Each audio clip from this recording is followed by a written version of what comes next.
أعوذ بالله من الشيطان الرجيم. بسم الله الرحمن الرحيم. ولنذيقنهم من العذاب الأدنى دون العذاب الأكبر لعلهم يرجعون. ومن أظلم ممن ذكر بآيات ربه ثم أعرض عنها إنا من المجرمين منتقمون. صدق اللہ العظیم. آیت نمبر 21 اور 22 کی تلاوت ہوئی ہے اور 21واں پارہ ہے. سورہ سجدہ ہمارا چل رہا ہے. اللہ جل جلالہ فرماتے ہیں کہ اور اس بڑے عذاب سے پہلے بھی ہم انہیں کم درجے کا عذاب کا مزہ بھی ضرور چکھائیں گے تاکہ یہ باز آ جائیں. اور اس سے بڑا ظالم کون ہوگا جس کو اپنے پروردگار کی آیتوں کے ذریعے سے نصیحت کی گئی تو اس نے ان آیتوں سے منہ موڑ لیا. ہم یقیناً ایسے مجرموں سے بدلہ لے کر رہیں گے. یہ ان آیات کا لفظی ترجمہ ہے.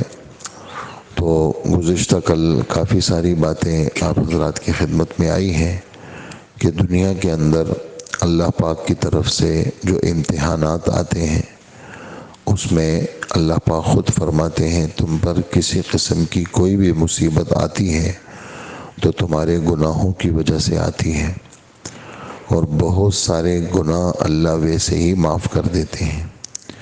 ہمیشہ ہر قسم کا جو حال آتا ہے اس میں یہ والی بات ہم سب کے ذہن میں ہونی چاہیے. قرآن پاک کی آیات ہیں اور آیات کا مفہوم آدمی کے ذہن میں ہونا چاہیے. اللہ پاک فرماتے ہیں سورہ تغابن میں کہ ما اصاب من مصیبت الا باذن اللہ. کسی قسم کی کوئی بھی مصیبت کسی پر بھی آتی ہے وہ اللہ کے حکم سے آتی ہے. بس یہ 100 باتوں کی ایک بات ہوگی. بھی کہاں سے آئی ہے؟ یہ اللہ کی طرف سے آئی.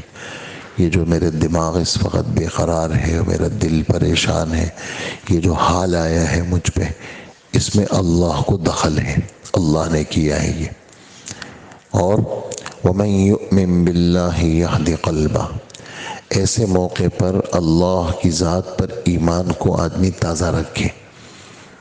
ایسے موقع پر اللہ پاک کی ذات پر ایمان کو تازہ رکھے. کیا ہوگا؟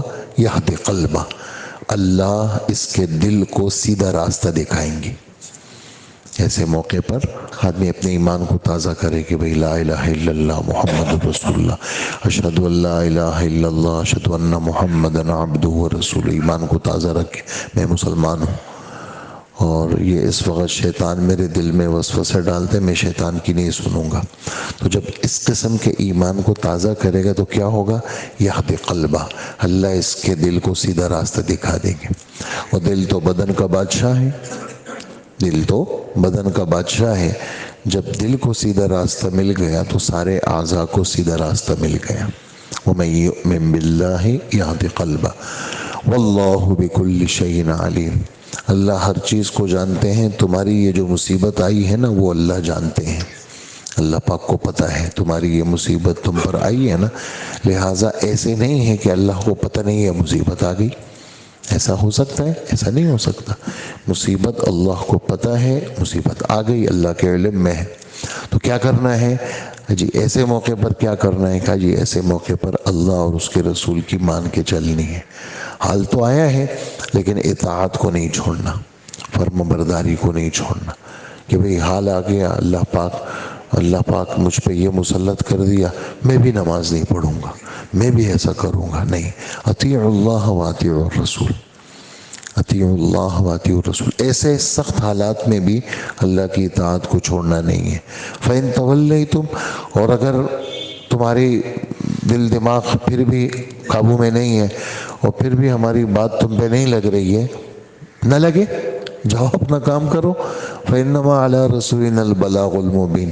ہمارے رسول پوری بات پہنچا دیں گے اور بس تم نہیں کرنا ہے مت کرو. جاؤ پھر پریشان پھرتے رہو. ہمارے ساتھ جڑو گے تو ہم تمہاری پریشانی کو دور کر دیں گے. اس وقت تمہارا حال ٹھیک نہیں ہوگا، لیکن تمہارا دل مطمئن ہوگا. اور اصل کیا ہے؟ انسان کے دل کا اطمینان. اور پھر فرمایا اللہ لا الہ الا ہو، اللہ کے سوا کوئی معبود برحق نہیں، اللہ ہی سب کچھ ہے. پھر کیا کرنا ہے؟ وعلی اللہ فلیتوکل المؤمنون، صرف اللہ کی ذات پر ایمان والوں کو بھروسہ رکھنا چاہیے. کس پر بھروسہ رکھنا چاہیے؟ ہاں، ہر حال میں اللہ کی ذات پر بھروسہ آدمی رکھے. تو یہ جو آیت سورہ تغابن کی میں نے پڑھی، 3-4 آیتیں آپ سنتے بھی ہیں، میں پڑھتا ہوں نماز میں، یہ آیتوں میں بہت بڑی تسلی ہے. پھر ایک آیت وہاں پر ہے، یہ سورہ حدید ہے، 27واں پارہ، اس کے آخری صفحے سے پچھلا صفحہ، اس میں یہ والی آیت ہے. یہ وہ بھی عجیب ہے. وہ کیا ہے؟ اللہ جل جلالہ فرماتے ہیں ما اصاب من مصیبت فی الارض ولا فی انفسکم الا فی کتاب من قبل ان نبرأها.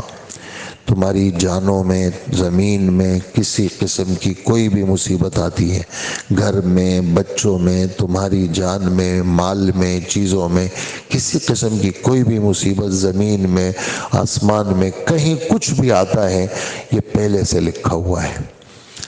اس زمین، اس آسمان اور اس انسان کے پیدائش سے پہلے یہ ہم لکھ چکے ہیں. ما اصاب من مصیبت فی الارض ولا فی انفسکم الا فی کتاب من قبل ان نبرأها. اس انسان کے، اس جان کے پیدا کرنے سے پہلے یہ مصیبت ہم لکھ چکے ہیں. اور یہ جو کچھ ہو رہا ہے اس لکھے ہوئے کے مطابق ہو رہا ہے. اچھا، یہ تو بڑا مشکل کام ہے. میں نے پورا ایک سیٹنگ میں نے بنائی ہے اور میں نے ایک نقشہ بنایا اور اس کے مطابق ساری ٹیم چل رہی ہے. مشکل کام ہے نا. کوئی بھی آگے پیچھے نہیں ہو رہا، کوئی بھی اپنے کام سے آگے پیچھے نہیں ہو رہا. جس سیٹنگ پہ میں نے بنایا چل تو مشکل کام ہے. تو مشکل تو تمہارے لیے ہے. ان ذالک علی اللہ یسیر. بے شک بات ہے، یہ پہلے سے پورا سسٹم لکھ لینا، پھر بعد میں قیامت تک، ہزاروں سال تک اس سسٹم کا اس طرح چلنا، یہ ہمارے لیے کوئی مسئلہ نہیں ہے.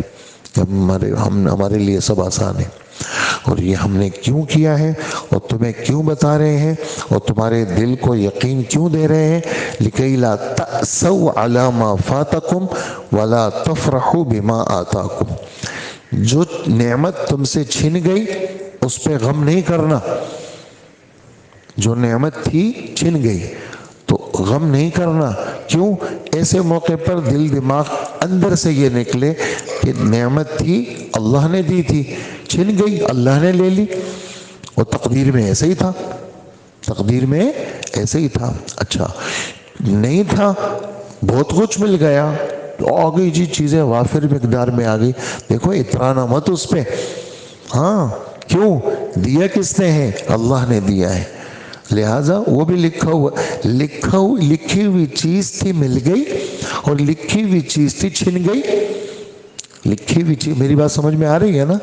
تھوڑا سا توجہ سے سنیں گے تو سمجھ میں آئے گی. اور اگر نیند میں سنیں گے کچھ پلے نہیں پڑے گا. آپ کہیں گے پتہ نہیں کیا کہہ رہے ہیں، اور پھر کہیں گے دعا کر لو، بس بات ختم کرو. سمجھ میں تب آئے گی جب آپ غور سے سنیں گے. لِكَيْ لَا تَأْسَوْا عَلَى مَا فَاتَكُمْ وَلَا تَفْرَحُوا بِمَا آتَاكُمْ. تاکہ جو نعمت چھن گئی اس پہ غم نہیں کرنا. کیوں غم نہیں کروں بھائی؟ اس لیے کہ یہ دل دماغ میں بسا لو کہ جو نعمت چھن گئی وہ اللہ نے اس کا چھننا لکھا ہوا تھا اور میں اللہ کے فیصلے پہ راضی ہوں. اچھا جو مل گئی تو اس پہ اترانا مت. دیکھا میں کیسا کاروباری آدمی ہوں، دیکھو میں نے یہ ڈیل کر لی تو یہ ہو گیا. نہیں، یہ اللہ نے کیا، یہ اللہ نے دیا ہے تمہیں، لہٰذا اس پہ اترانا مت، اس پہ اترانا مت بولا. اور پھر اس کے بعد جب چیزیں مل جاتی ہے نا تو آدمی کنجوس بن جاتا ہے. چیزیں مل جاتی ہے نا تو پھر خدا کے نام پہ نہیں دیتا، وہ لمیٹڈ جو ہے نا، وہ متعین تھوڑا تھوڑا دیتا ہے، کنجوس بن جاتا ہے. تو اللہ پاک فرماتے ہیں ایسے کنجوسوں سے اللہ پاک محبت نہیں کرتے، نفرت کرتے. جو مل گیا تو دے دو، آگے بڑھاؤ. ان اللہ لا يحب، نہ اللہ فخر والوں کو پسند کرتے ہیں نہ متکبروں کو پسند کرتے ہیں. تو یہ والی آیت وہاں سے میں نے لی ہے آپ کے سامنے سورہ حدید سے۔ تو یہ سب یہاں اس کے ساتھ یہ آیتیں جڑ رہی ہیں کہ ہم یہ جو حالات لاتے ہیں یہ سب پہلے سے لکھے ہوئے ہیں، اور انسان کی ترقی کے لیے یہ سب چیزیں آتی ہیں، اور یہ جو دنیا کے اندر تکلیف آتی ہے اس کا جو بدلہ ملے گا کل قیامت کے دن، حضور صلی اللہ علیہ وآلہ وسلم فرماتے ہیں جن لوگوں پہ کسی قسم کا کوئی حال نہیں آیا اور جن لوگوں پہ حالات آئے، کل قیامت کے دن جب اللہ پاک ان کو اجر دیں گے، بدلہ دیں گے، تو جو حالات والے نہیں تھے وہ کہیں گے کہ کاش دنیا میں ہم پہ بھی حالات آتے، ہماری گوشت قینچیوں سے کاٹ دیے جاتے، ہمیں اللہ یہ ثواب دیتے۔ آدمی کو اللہ سے عافیت مانگنی چاہیے، آدمی کو تکلیف نہیں مانگنی چاہیے، لیکن اگر تکلیف آ جائے تو آدمی کو چاہیے کہ آدمی اس پر کیا کرے، وہ جزا فضا نہ کرے بلکہ اس پر صبر سے کام لے۔ تو صبر کی وجہ سے اللہ جل جلالہ حالات کو ٹھیک کرتے ہیں۔ تو یہ اور ایک بات اس میں اور رہ گئی جو آخری آیت کے اندر تھی کہ اس سے بڑا ظالم کون ہوگا جس کو نصیحتیں کی جاتی ہیں اور وہ ہماری نصیحتوں سے منہ موڑ لیتا ہے، سن کے انسنی کر لیتا ہے، سمجھ میں بھی آ گئی، دل میں بھی بیٹھ گئی، پھر بھی نہیں، بس اپنے منمانی پہ چل رہے ہیں۔ تو کہا اس سے بڑا ظالم کوئی نہیں ہے، یہ مجرم ہے اور مجرموں سے ہم انتقام لیتے ہیں، چھوڑتے نہیں ہیں۔ یہاں پر علماء نے ایک بات لکھی ہے تفسیر میں کہ ہم مجرموں سے انتقام لیتے ہیں۔ مجرم کون؟ کا ہر قسم کا مجرم، مسلم بھی ہے کافر بھی ہے، اور انتقام لیتے ہیں۔ فرمایا آخرت کا انتقام کبھی کبھار ایسا ہوتا ہے، بعض گناہ ایسے ہیں جس میں اللہ جل جلالہ دنیا میں بھی انتقام لیتے ہیں، وہ چھوڑتے نہیں ہیں۔ اس میں سے ایک گناہ یہ ہے کہ حق کے خلاف، ایک حق چل رہا ہے اس کے خلاف جناب آواز بلند کر رہا ہے، یعنی باطل والوں کا ساتھ دے رہا ہے اور اس کے لیے جھنڈے بلند کرنا، جلوسیں نکالنا، نعرے لگانا، ہے باطل، غلط ہے، حق نہیں ہے۔ تو کہا ایسا آدمی جو حق کے خلاف نعرے لگاتا ہے اللہ پاک اس کو دنیا میں بھی نہیں چھوڑتے۔ اور دوسرا گناہ وہ ہے جو ماں باپ کا نافرمان ہے، اللہ جل جلالہ اس کو دنیا میں بھی نہیں چھوڑتے۔ ہاں آخرت تو ہے لیکن اللہ پاک وہ چیزیں جو اس نے اپنے ماں باپ کے ساتھ کی ہیں اس کے بچے اس کے ساتھ کریں گے، اور بالکل اسی طرح کریں گے، بالکل اسی طرح کریں گے جو یہ کرتا ہے، جس اسٹائل کے ساتھ یہ اپنے ماں باپ کے ساتھ رہتا ہے اور جس انداز کے ساتھ رہتا ہے، تو اس سے جو پیدا ہوگا وہ اسی اسٹائل کے ساتھ اس کے ساتھ رہے گا۔ تو یہ کیا ہے؟ کما تدین تدان، جیسا کرو گے ویسا بھرو گے، جیسا کرو گے ویسا بھرو گے۔ اور تیسرا گناہ وہ ہے کہ آدمی کسی ظالم کی مدد کرے، ظالم کی طرفداری کرے، ظالم کے ساتھ چلے، ظالم کا ساتھ دے کسی بھی موقع پر۔ اس کو پتہ ہے کہ یہ 2 نمبر آدمی ہے اور غلط آدمی ہے، لیکن اپنے مفاد کے لیے یہ ظالم کا ساتھ دیتا ہے۔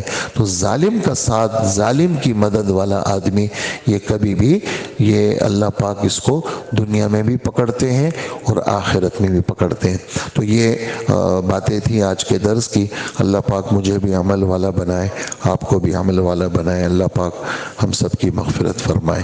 الحمدللہ رب العالمین والصلاة والسلام علی نبینا محمد وآلہ واصحابہ اجمعین۔ اے اللہ ہمارے گناہوں کو معاف فرما، اللہ ہماری مغفرت فرما، اللہ ہر غم سے ہم سب کو محفوظ فرما، ہر لائن کے فتنوں سے ہماری حفاظت فرما، اللہ عافیت عطا فرما، ظاہری باطنی سلامتی عطا فرما، اور مرتے دم تک ہمیں کسی انسان کا محتاج نہ بنا، اللہ ہر قسم کی پریشانیاں ختم فرما۔ آج کا دن اپنے کرم، اپنے فضل سے سارے کام اطاعت والے ہمیں نصیب فرما، اور ہر قسم کے ہر گناہ والے کام سے ہماری حفاظت فرما، ہر حرام سے ہمیں محفوظ فرما، ہر قسم کی بدکاری سے ہماری حفاظت فرما، ہر قسم کی ناگواریوں سے ہم سب کو محفوظ فرما، ہم سب کی دعائیں قبول فرما۔ وصلی اللہ وسلم علی نبینا محمد وآلہ واصحابہ وامتہ اجمعین، آمین برحمتک یا ارحم الراحمین۔